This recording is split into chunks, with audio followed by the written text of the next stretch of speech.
I thought this time I'd do a little bit of a video lesson because it feels like I haven't talked to you for ages, and I know you're kind of hiding there. I can't see you, but we're going to do quite a big topic over the next probably 3 weeks, which is the last science topic we need to do to get you ready for next year, which is light. Now, you will have done light in year 3, but obviously that's a little bit of a while ago. So we're going to start with a lesson today, which will recap basically the year 3 learning with a little bit of extra, so some little bit of new learning. And there's a couple of activities that you all need to do as part of that. So from time to time, you'll need to pause the video, go and do whatever the activity is, and then come back to see the next bit of the video. So there's going to be 3 of these video lessons that will cover the light topic. And at the same time, running parallel to that, you're going to do some research independently, which I'll also do a video about to talk you through it. But you're going to do some research about how the eye works, because obviously that's connected to our light topic. So you're going to research it probably in the first week, this week. And then over the next 2 weeks, you're going to write me the most wonderful report about light and how we see. All right. So I'll pause that for now and just concentrate on talking you through the main lesson. Now, as you can see, I've got a PowerPoint. So I'm going to be following that. That's on my screen. I'll be stopping and doing some other things from time to time. But the PowerPoint itself is going to be in the files. So you can look at that, and you can use the links that are on that as well as you go through it. It's got some useful vocabulary at the end and all sorts of things like that. So in this first lesson then, what we are looking at is the basics of light and how it works. So I'm going to go to this one. And you probably remember this because I know you've talked about it actually in class, most of you. The main 3 types of materials that are interesting about light are things that you can't see through, like if you cover your eyes with your hand, you kind of can't see through them. You can see a little bit of pink around the edges, can't you? So things that you can't see through are opaque. Things like there's a window behind me, as you see, and that's transparent. So I can see through it. And if I had something which I haven't got, like a piece of paper, and I can't see an image through it, but I can see light through it. If I hold it up to the window, you'll recognise this. That's my geography answers. You can see light through it. So what we can tell from that is that light travels.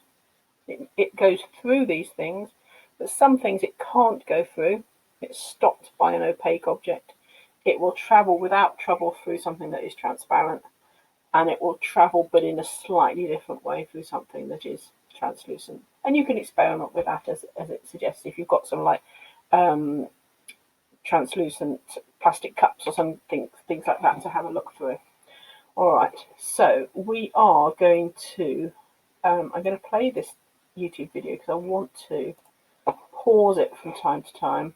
Let me just get that ready. Should have got it ready before. I want to pause it from time to time and just talk you through some bits and bobs. Now I need some volume. Form of light. There will be no light on this planet.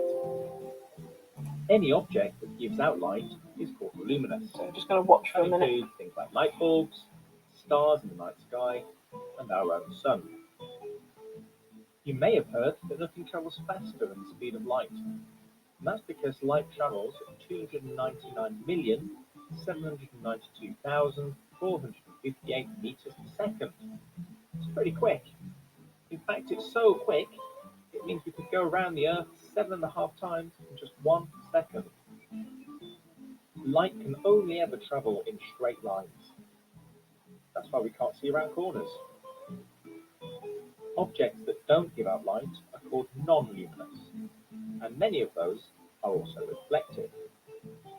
This means the light can come back to us. Some colours are more reflective than others. So in this picture, we have the word white and black. Which of those do you think is more reflective?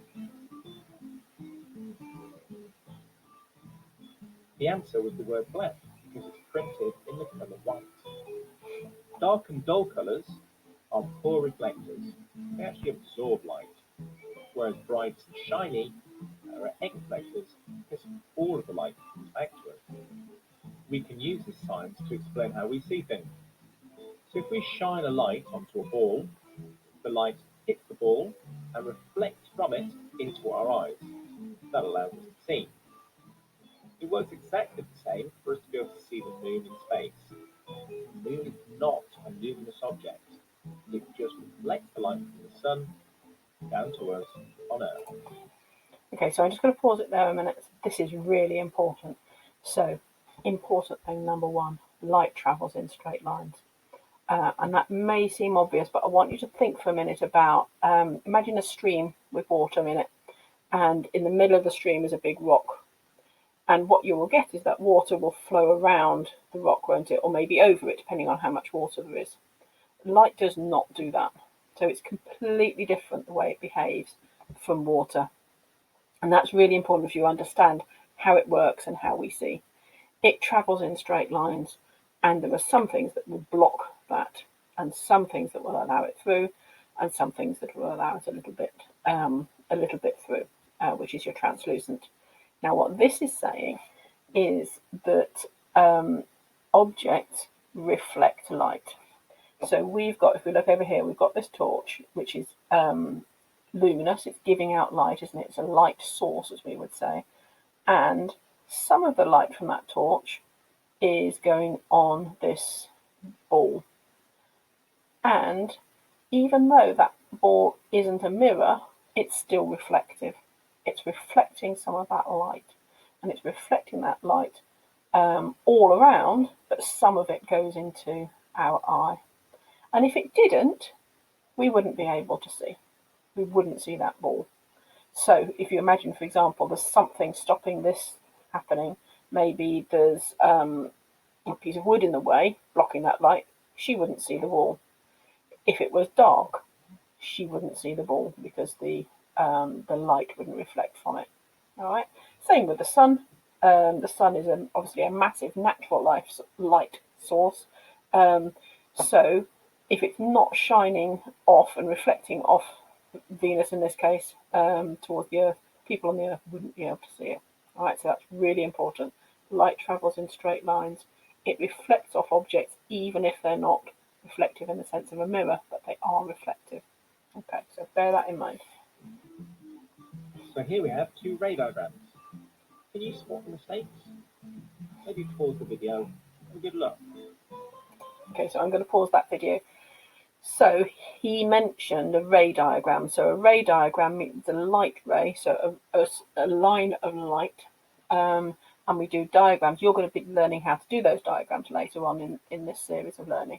They are always drawn with a ruler. That special tool that we use in school. So they've got to be drawn with a ruler. And they go from the light source to the eye if they can be seen. And we always put an arrow on to show the direction of the light. So obviously in this case they've drawn a nice line, a nice ruler, and put a lovely arrow on, but the arrow is going the wrong way because the light travels from the source to the observer. All right. On this one, let's have a little think for a minute. Again, we've got a problem here, haven't we? Because the light is coming from here and it's reflecting off this object, toilet roll, goodness knows why, and then into it. So this arrow is the wrong way around. And that's really important to get right in your diagrams. So our first mistake is that Pirate seems to be firing laser beams out of his eyes As you do. towards our light source, but actually the light should be leaving the light source and going into the Pirate's eyes. And in the bottom diagram, for some reason the toilet roll is luminous, giving out light, shining towards the light source and into the Pirate's eye. Both of these are incorrect. Materials can be classified in three ways: They're either transparent, which means that light can pass through, opaque, which means that light cannot pass through, or translucent, which means that some light can pass through. A bit like perhaps a bathroom window. Shadows are formed when light cannot pass through an object. So this is normally formed from opaque materials, although you can have a slight shadow from some translucent materials. Okay, so that, apart from the light ray diagrams, is a recap of year 3. So I'm going to go back to my PowerPoint now. So I'm going to skip through some of these quite quickly. You can go through them in a bit more detail if you want. So this one's just some images for you to think about how you can see light travelling in straight lines. For example, here on this lighthouse beam, you can see the straight lines, and here, look at it travelling straight lines. Got that? That's important.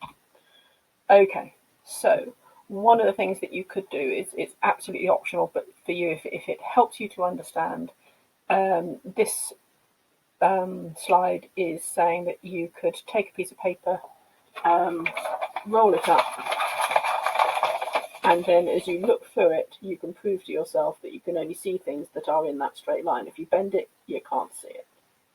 If it's, okay, so probably fairly obvious at this point. So this time I'm going to ask you to draw 2 ray diagrams. So you're going to need to pause the video at this point. And I want you to choose a light source. It could be anything. It could be a bulb. It could be the sun. It could be a torch. It's something that gives out light. Not the moon, remember, which is not luminous. It's reflective. And you're going to give me 2 examples. Oh, actually, it tells you a torch and a candle. Sorry, forgot about that. One of the things that they explain here, which is important for ray diagrams, is that even though, if you've got a candle, imagine this was a candle, my pen, it will be giving light out all around. But we only draw some of those light rays, otherwise it's really, really confusing. And you've got rays going out all over the place. So we only draw the ones that we are interested in from a science point of view. So that's going to be quite simple. And if you want, right at the end, there is an example of what that might look like. Okay, so you can have a look at that if that's necessary. And then here, again, these are optional videos here. If you're interested in the speed of light, which is a really cool thing to learn about, there's some quite nice little videos there to find out more about, particularly that first one. This one isn't a video. Sorry, this one isn't a video. The second one is a video. So those are optional. And then there's another optional experiment where this is suggesting, this is a draining board, and they've put a knife there, and you've got a little marble to run along the line. So it's trying to help you to understand how the light, which is represented by the marble, travels along in straight lines and what happens when it hits different objects. Optional. And there's a glossary of some of the vocabulary.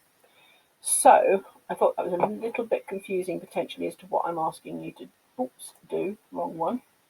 What I'm asking you to do is get my page ready, and again I'll put this in the files. Watch the recap video, which we've just done together, but obviously you can do that again if you want. Do the tube of rolled up paper if it helps you. Definitely draw the 2 ray diagrams, because I want to see that you've got that. And send me those however you like, take a photo, whatever. Here's the links again, and you can do the optional draining board experiment. So all we're doing this lesson is making sure you've got the basics of your understanding there before it gets a little bit more into ray diagrams and how light works in lesson 2. All right, thank you for listening. I'll do another video explaining what the project I want you to do is all about, and I'll show you some examples of what it might look like. All right, over and out for now. Thanks for listening.